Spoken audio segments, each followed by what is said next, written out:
We're going to look at houses that you could purchase in the Lynchburg, Virginia area between $400,000 and $500,000. Now, to be fair, I probably should have called this between 450 and 500 because I don't think we're going to look at one beneath the 450 mark, below, under.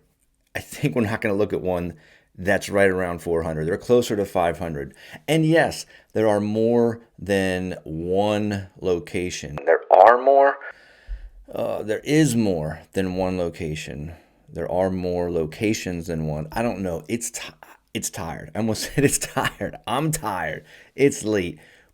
But we're going to get through this, darn it. We're going to get through this. And we're going to look at houses between $400,000 and $500,000. Okay, in one location. In part one. This is part one. I'm going to do a part two right after this video. We'll hit another spot where you can find houses in that $400,000 to $500,000 range. And technically, this is not in Lynchburg City. This is in the northwest section just outside of the city. We'll take a good look at the city line and see where this spot is at. This is in Bedford County. So for tax purposes, that might make a difference to you. Let's go ahead and do the Google Earth zoom in and take a look at what we got. Zoom. Glenbrook Drive is where we're going to focus on, and here we are, spinning the globe, zooming on in there. United States, East Coast, Virginia, boop, all the way down. That is Glenbrook Drive. Those homes were built between 2000 and 2005, about, and that little horseshoe right there that you see, the kind of C shape or the horseshoe. Let's go ahead and click on north here and get us looking north. That C shape is Dalton Circle, and those were built between 2000 and 2007. That blank area up there in that grass, that's where the roads are, the houses that we're going to look at. And I'll go ahead and show you what they look like here in just a second. There we spun it north and we zoom back out, and you kind of get a sense of where this is at on the map when we're looking at Lynchburg itself. So let's go ahead and zoom out a little bit more. You can see the University of Lynchburg pop up there for a second. We can see Lynchburg downtown area. There's the river right across Madison Heights. On over to Timberlake, New London, Forest. So this is about where it's at. We'll get a better sense of where it's at on a different map. I hope you are excited to be here with me. I'm excited to be with you. I almost feel like dancing.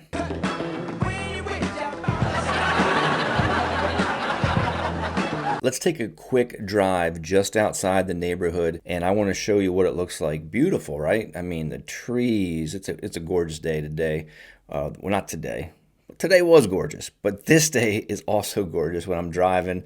The sun, the clouds, the trees. It's beautiful out here. This is a September drive. This is Wigington Road, and we're going to pull up to the end of Wigington Road. Wigington Road. Oh, man. Oh man, my thinker and my speaker are not too good right now. Look at the sky, man. It's beautiful. So Wigington Road, Lynchburg City. We pop up to the stop sign here. We take a left on Hawkins Mill. Which way are you looking left? I think left on Hawkins Mill. We're going to drive down Hawkins Mill to the front entrance, the only entrance of Boonesboro Meadows and Glenbrook. Oh my gosh.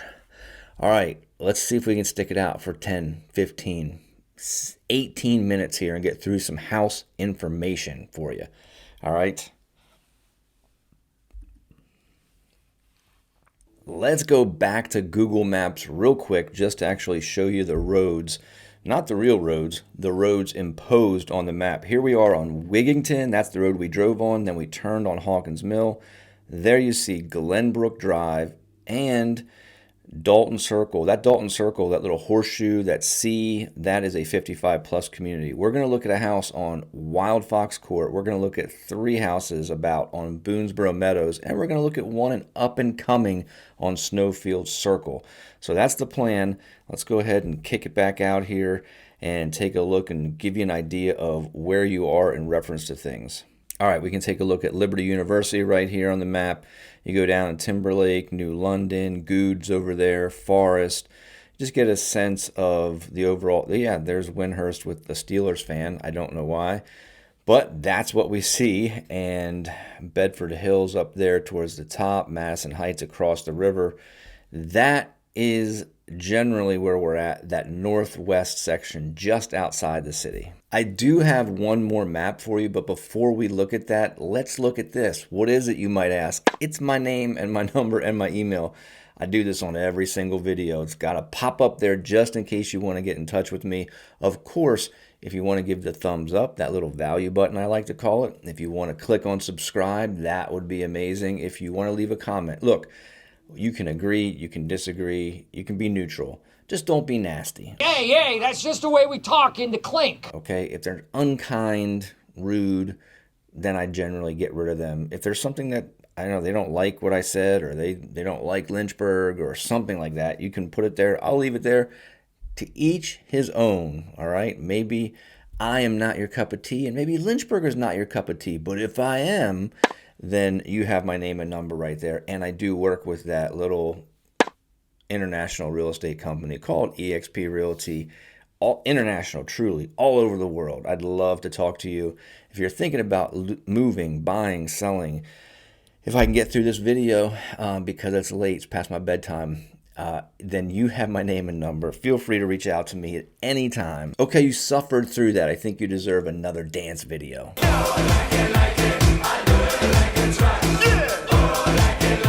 Back to a map, just briefly, I do want to show you where the city line is at in reference to the subdivision where we are. You see Dalton Circle, Glenbrook Drive, that red dashed dotted line, that is the city limits. So we're just outside of that at this subdivision for this video in Bedford County. But there, as we zoom out, you can see the red line. Yep, that's where we're at, that northwest kind of section just outside the city. That red dotted line that goes around, that is Lynchburg City proper. So we're not quite in the city, which is good news for tax purposes if you're paying taxes, and you are, most definitely. So if that's a concern to you, then you'll be happy to know that we're outside the city in this video. Enough of the maps now, all right? Enough of the maps. But let me tell you this. I'm not going to point out each direction that we go as far as how far things are. But as we pull up here to the front of the development, there we see Glenbrook off to the left. It's the same road. It's Glenbrook Drive that takes us in here. But that 55 plus community is going to be off to the left. And then the Boonesboro Meadow sign is on the right. That's going to consist of the house is really down Glenbrook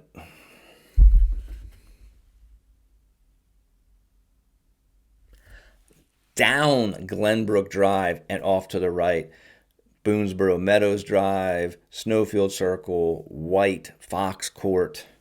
But listen, this location, close to a bunch of stuff, really 15 to 20 minutes from everything. All right, what is everything? The airport, downtown Lynchburg, Randolph College, University of Lynchburg, Liberty University.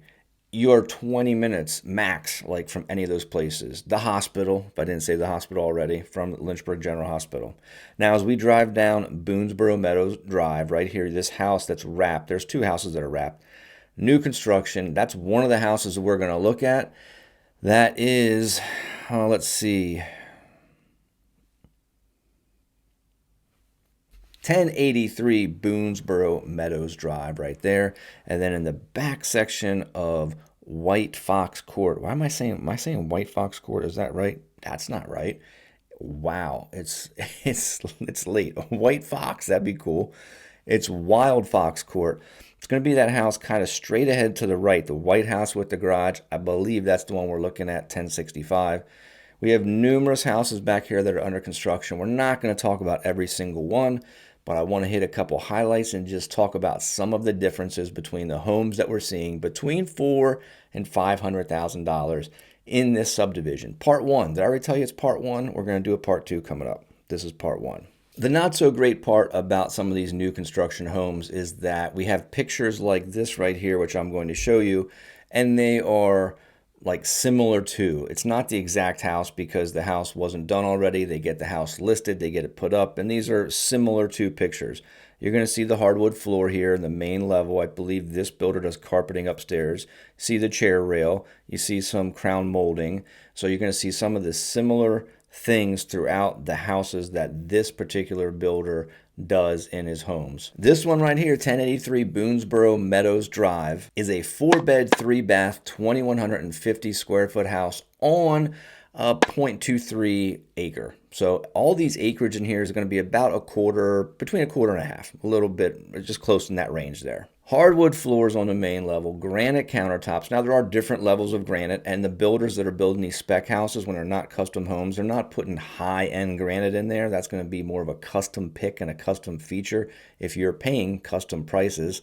This one has the hardwood, has the granite. I think it has some tile in the primary bathroom. This one has a walkout unfinished basement as well. And it's listed at $469,950. Now, let's transition and go to that other one on Wild Fox. Probably a very similar thing here is similar photos. And look at these photos. Okay, it's very similar to the other house we looked at.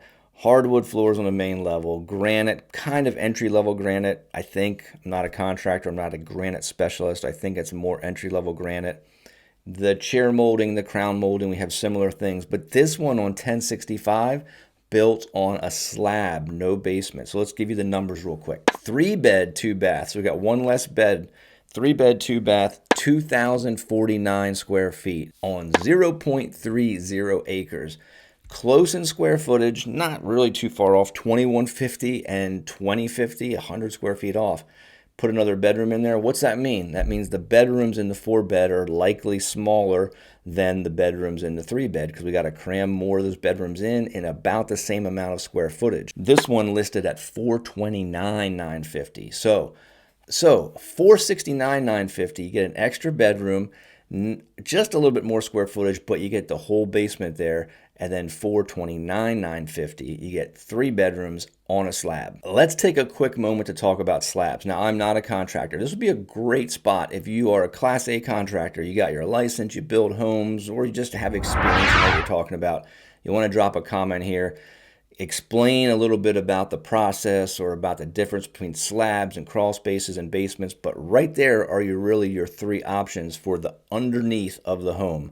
Slab, crawl space of some level. Some are really tight and some are quite a bit bigger where you can move around pretty easily in the crawl space, and then a basement, an actual basement. Sometimes only an interior entrance, and sometimes they have an exterior walkout entrance as well. Slabs, what are we talking about with slabs? Well, essentially you're pouring concrete to make the foundation, and then you're putting the stick-built home right on top of the slab. So that means we don't have anything underneath you for storage or for living space or expanded living space in the future. If you're going to expand a house that's on a slab, you're going to expand up or you're going to expand out. You're not digging down into that slab and creating a basement. I mean, I guess you could, with time and money, you could do just about anything. So now, this is very, very important. When we're talking about new construction homes, we have a contract to purchase this home, but different builders do things differently. So, for example, you can find a contract with a builder of a new construction home that has something like this in it. The contractor may, at any time, terminate the contract for the contractor's convenience and without cause or reason. I had a buyer look at a home. We put an offer in.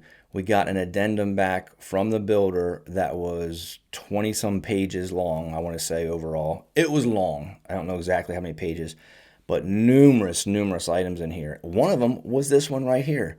The contractor may, at any time, terminate the contract for the contractor's convenience and without cause or reason. That's pretty simple. I'm not a lawyer, but that's pretty clear speak. And I saw a story recently, I think it was in Texas, where someone got a week away from moving into their new home. They were picking out stuff.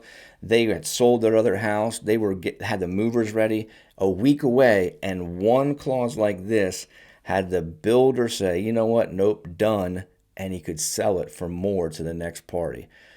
Kind of rotten, yes. So there's a bunch of things in this addendum. Some of them I understand they could be necessary. Like a contractor can change the layout. They can change the fixtures because maybe something's not available and they're trying to get done on a timeline. Maybe something happens with the topography, the ground, that you have to move things around a little bit. But there's also things in there that said, I can jack up the price. That's not legal terms, but they say I can adjust the price because now all of a sudden if things cost more, that price is going to skyrocket. Or I can even change the structure itself. So if I'm building and buying a house that has a 9-foot ceiling because I know I want to finish that off sometime, contractor could go in there and say, you know what, I'm going to make it an 8-foot ceiling.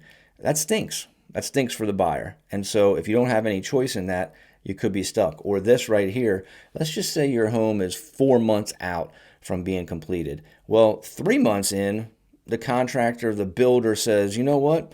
This house was under contract for $450, but I think I can sell it for $525. That's a $75,000 gain to him if he just goes, I'm going to use this clause right here and say, terminate the contract and move on.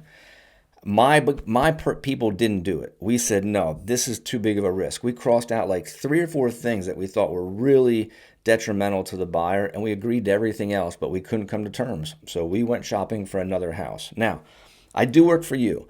So if you're like, JD, I know all the risks. I understand what's going on. I want to put an offer on that house and I want you to write the contract. I will do it. But we're definitely talking about this and talking about the risk that you're putting yourself at. I feel like we should do one more dance break before we get into the houses. So one more.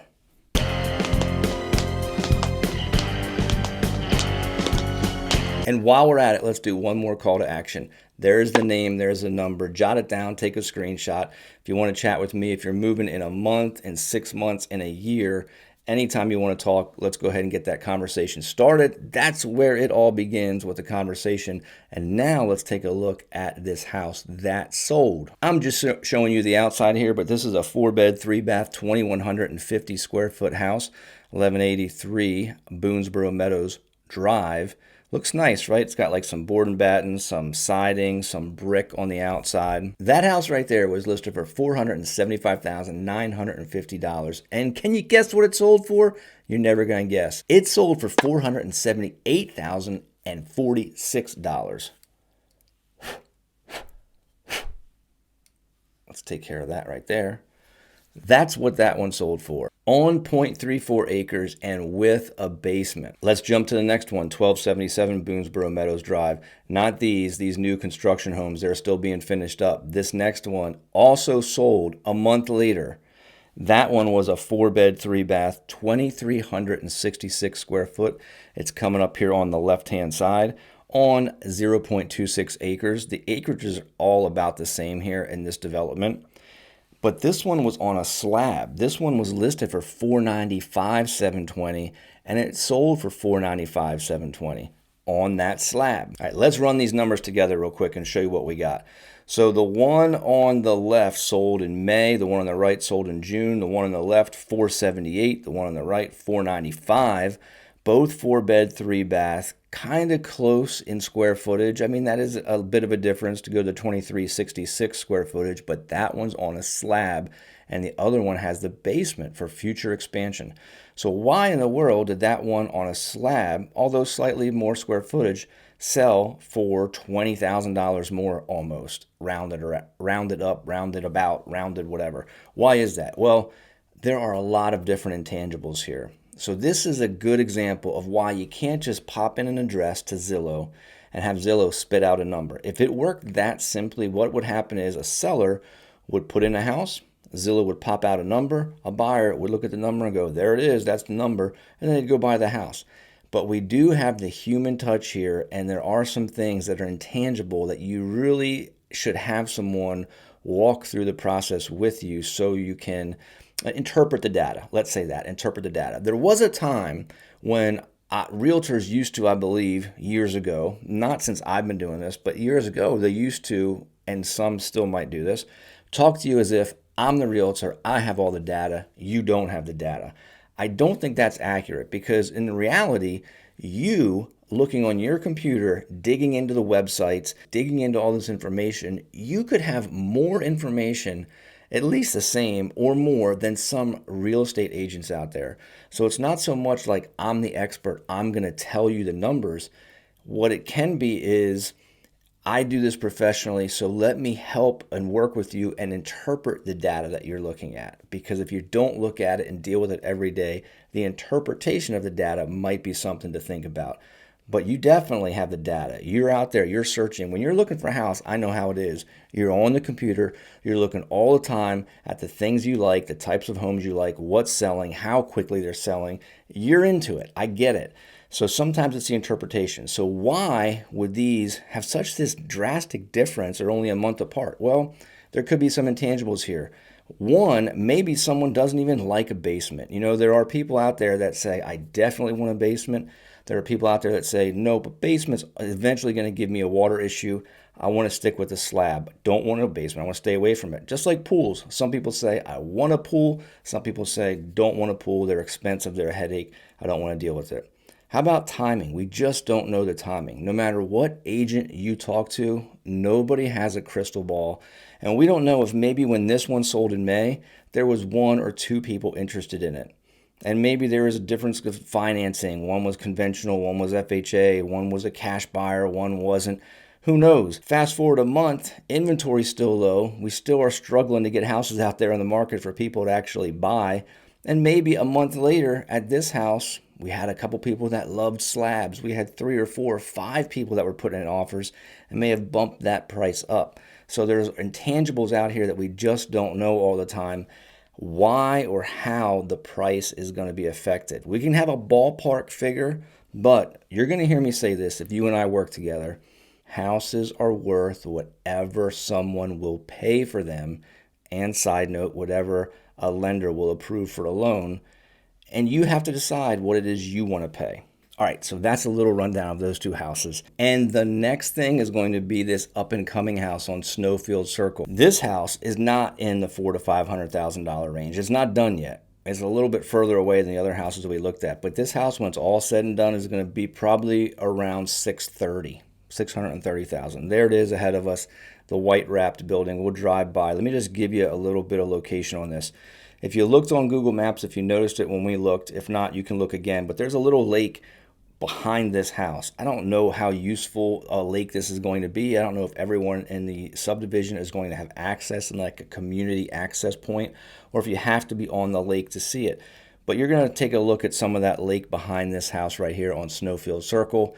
And this house is 4-bed, 3-bath, 2,350 square feet. It's on 0.23 acres, and it sits right in front of that little lake back there. You're going to have a full unfinished walkout basement with this that's already roughed in for a bath if you want to go down there and finish off some of that area.